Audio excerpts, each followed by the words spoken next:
अस्सलाम वालेकुम स्टूडेंट्स। आज के लेक्चर का जो सबसे इम्पॉर्टेंट और इस काइनेमेटिक्स चैप्टर का जो सबसे इम्पॉर्टेंट पार्ट है वो पार्ट है डिस्टेंस और डिस्प्लेसमेंट को आपने डिस्कस करना है। अगर आपको डिस्टेंस और डिस्प्लेसमेंट के दरमियान में जो फ़र्क है वो समझ में आ जाता है तो समझ लीजिए कि आपको ये पूरा चैप्टर जो है वो एक आसान तरीके से समझ में आ गया। सबसे पहली चीज़, डिस्टेंस क्या होता है? Any length covered by the body by a body between two points in any direction is called distance. जब कभी भी कोई भी बॉडी किसी भी दो पॉइंट्स, किसी भी दो पोजीशन, किसी भी दो डेस्टिनेशंस के दरमियान जो भी उनके दरमियान का जो गैप होता है उसको तय करती है, जो भी लंबाई होती है उसको तय करती है, तो हम कहते हैं कि the body covered some distance. Body ने कोई डिस्टेंस तय किया, लेकिन उसके लिए किसी किस्म की कोई डायरेक्शन का होना ज़रूरी नहीं है। एग्ज़ाम्पल, आपकी मम्मा ने, आपकी अम्मी ने आपको ये बोला कि आप जो हैं वो जाकर बाहर से हरा धनिया ख़रीद के ले आए, तो आप ऑब्वियसली ऐसा नहीं होगा कि आपने चुटकी बजाई और आप अपने घर से गायब हुए और टेलीपोर्ट होकर डायरेक्ट सब्ज़ी वाले की दुकान पे नमूदार हो गए। ऐसा पॉसिबल नहीं है, बल्कि उसके लिए आपको पहले अपने घर के दरवाजे से निकलना होगा, फिर सीढ़ियों पे आपने एक या दो टर्न लेने होंगे, फिर आप घर के गेट के बाहर आएंगे, फिर आप या तो लेफ़्ट की तरफ मूव करना शुरू करेंगे या राइट की तरफ मूव करना शुरू करेंगे, फिर आप अपनी गली के कोने पर पहुंचेंगे, देन आप देखोगे कि जी सब्ज़ी वाला किस तरफ है, आप फिर उस तरफ चलना शुरू करेंगे। तो इस तमाम सिनेरियो में आपने कई मरतबा अपनी डायरेक्शन को तब्दील किया है। Mean you have not travel in any particular direction. आप किसी एक डायरेक्शन में आपने ट्रैवल नहीं किया है। You have change your direction so many times. ठीक है ना? तो जब ऐसा कभी कुछ होता है तो आप उस तय की गई लेंथ को, तय की गई लंबाई को कहते हैं डिस्टेंस। इसकी एग्जांपल मैं यहाँ से देता हूँ कि आपको कहा गया है कि आप पॉइंट ए से जाना है आप पॉइंट बी की तरफ, लेकिन आप पॉइंट ए से पॉइंट बी की तरफ सीधे नहीं जा सकते थे, क्योंकि आपके पास हवाई जहाज़ मौजूद नहीं था, आपको पैदल चलना था, आपको कार में चलना था। तो आप पहले ए से जाओगे कहाँ?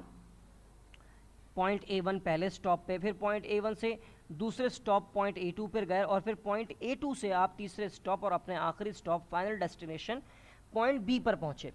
पॉइंट ए से A1 जाने के लिए आपने 2 किलोमीटर का फासला तय किया, और पॉइंट A1 से A2 पे जाने के लिए आपने 3 किलोमीटर का फासला तय किया, और पॉइंट A2 से आपने B पे जाने के लिए 5 किलोमीटर का फासला तय किया। ये जितने भी आपने लेंथ्स ट्रैवल की हैं, लंबाइयाँ ट्रैवल की हैं, उनको हम क्या कहेंगे? उनको हम डिस्टेंस बोलेंगे। और ओवरऑल कैसे लिखेंगे? 2 + 3 + 5। तो जो बॉडी ने टोटल नेट डिस्टेंस ट्रैवल किया है वो कितना ट्रैवल किया है? वो ट्रैवल किया है 10 किलोमीटर्स। सिमिलरली अगर अब मेरे पास कहीं से कोई जहाज़ आ जाए और मैं ए से बी तक डायरेक्ट जाना चाहूँ तो मेरा रास्ता कुछ इस तरह से होगा। Now I will travel this all distance in a particular direction, और मेरी पर्टिकुलर डायरेक्शन क्या होगी? अब मैं A1, A2, A3, A4, A5 की तरफ नहीं जाऊंगा, बल्कि मैं, क्योंकि मेरे पास एक ऐसी मशीन आ गई है जो मुझे A से डायरेक्ट B की तरफ लेके जा सकती है, तो मैं उसका इस्तेमाल करूंगा और मैं A से डायरेक्ट B की तरफ जाऊंगा। Now the distance which I am travelling having a direction, जो डिस्टेंस में ट्रैवल कर रहा हूँ उसकी एक डायरेक्शन है, और वो स्ट्रेट टूवर्ड दी बी है, बी की तरफ बिल्कुल स्ट्रेट है। और अब आप क्या समझते हैं कि अभी भी मैं 10 किलोमीटर का फासला तय करूंगा कि ये डिस्टेंस मेरा कम हो जाएगा? ऑब्वियसली जब आप किसी ख़ास डायरेक्शन में सफ़र तय करते हैं, लंबाई को, लेंथ को ट्रैवल करते हैं, तो वो जो लंबाई है वो, उसका रास्ता जो है वो ओवरऑल कम हो जाता है। तो अब जो मैं डिस्टेंस ट्रैवल करूंगा वो कितना होगा? 8 किलोमीटर। लेकिन इस डिस्टेंस में और इस 10 किलोमीटर के डिस्टेंस में, दोनों में एक वाज़ेह फ़र्क है कि जो मैंने 10 किलोमीटर का फासला तय किया है उसकी कोई पर्टिकुलर डायरेक्शन नहीं है, और जो मैं ए से बी की तरफ स्ट्रेट जा रहा हूँ उसकी एक डायरेक्शन है। जब भी देखो, जब कभी भी आप एरोप्लेन से ट्रैवल करते हो, एयरप्लेन से ट्रैवल करते हो, तो आप बहुत जल्दी पहुँच जाते हो अपनी डेस्टिनेशन पे।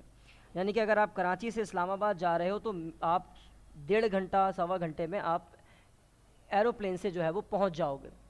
ठीक है, इतना ही आपको टाइम लगता है यहाँ से दुबई को ट्रैवल करने में। लेकिन अगर आप वही कार लीजिए और कार में बैठ कर जाइए इस्लामाबाद या लाहौर जाइए, तो आपको अगर आप स्ट्रेट ट्रैवलिंग करते हो तो 16 घंटे लाजमी लगेंगे। ये बहुत अच्छे ड्राइवर की बात कर रहा हूँ जो बिना रुके एक पर्टिकुलर स्पीड पे गाड़ी चलाता ही जाएगा। तो ये फ़र्क क्यों आ रहा है? ये फ़र्क इसलिए आ रहा है, अगर मैं एरोप्लेन की रफ्तार को कम भी कर दूं तो भी एरोप्लेन जल्दी पहुंचेगा। और उसका रीज़न क्या है कि उसके रास्ते में कोई रुकावट, कोई डायरेक्शन चेंज, कोई स्पीड कम करना, स्पीड बढ़ाना, ये नहीं आएगा। वो स्ट्रेट, उसके पास एक पर्टिकुलर डायरेक्शन है। तो जब पर्टिकुलर डायरेक्शन में कोई भी बॉडी फासला तय करती है तो उसे हम कहते हैं डिस्प्लेसमेंट। और जब कभी भी कोई भी बॉडी बस ऐਵੇਂ ही फासला तय कर रही होती है तो उसे हम कहते हैं डिस्टेंस। इसको आपने याद रखना है, डिस्टेंस और डिस्प्लेसमेंट को। आगे जो है वो मैं आपको इनके यूनिट्स के बारे में भी बता देता हूँ। स्टैंडर्ड SI यूनिट मतलब इंटरनेशनली डिस्टेंस को या डिस्प्लेसमेंट को मेजर किया जाता है मीटर में। दोनों की यूनिट सेम है, SI unit of distance and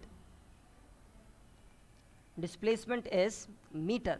दोनों की यूनिट सेम है डिस्प्लेसमेंट और डिस्टेंस के। अच्छा, और मीटर की जो है वो शॉर्ट फॉर्म क्या है? मीटर की शॉर्ट फॉर्म लिखते हैं हम एम लिखते हैं।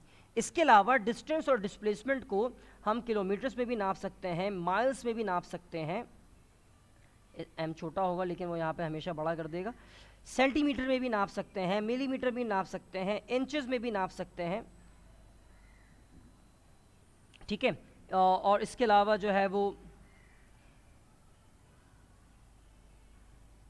एंगस्ट्रॉम में भी नाप सकते हैं, ये और छोटा हो गया। माइक्रोमीटर्स में भी नाप सकते हैं।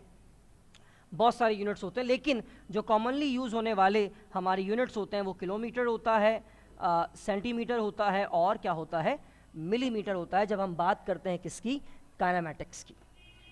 आई होप कि आपको डिस्टेंस और डिस्प्लेसमेंट में फ़र्क समझ में आया होगा। अब मैं यहाँ पर और भी थोड़ी सी डिस्क्रिप्शन दे देता हूँ। एक यहाँ पर मैं छोटा सा जो है वो टेबल ड्रॉ कर लेता हूँ जिसमें मैं आपको कुछ कन्वर्जन्स भी दिखा देता हूँ। ठीक है, जैसे कि अगर मेरे पास 1 मीटर है तो वो 1 मीटर बराबर होगा 100 सेंटीमीटर के। इसी तरह से अगर मेरे पास 1000 मीटर है तो वो बराबर होंगे 1 किलोमीटर्स के। सिमिलरली अगर मेरे पास 1 सेंटीमीटर है तो वो बराबर होगा 10 मिलीमीटर्स के। तो ये कन्वर्जन यूनिट्स हो गए आपके। इसी तरीके से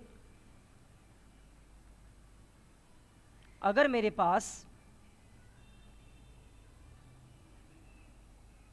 1.67 किलोमीटर्स हैं तो वो बराबर होंगे 1 माइल्स के। इसमें गलती हो सकती है लेकिन जहाँ तक मेरा ख्याल है बिल्कुल करेक्ट है। आप देख भी लीजिएगा, आप गूगल भी कर लीजिएगा। तो यहाँ पर मेरा लेक्चर एंड होता है। अगर आपको कोई सवाल हो डिस्टेंस या डिस्प्लेसमेंट के बारे में तो आप वो मुझसे पूछ सकते हैं। ठीक, कमेंट सेक्शन में पूछ सकते हैं, ऑनलाइन क्लासेस में पूछ सकते हैं, और इसको अपने रजिस्टर में आपने क्या करना है? कॉपी करना है। अल्लाह हाफिज़।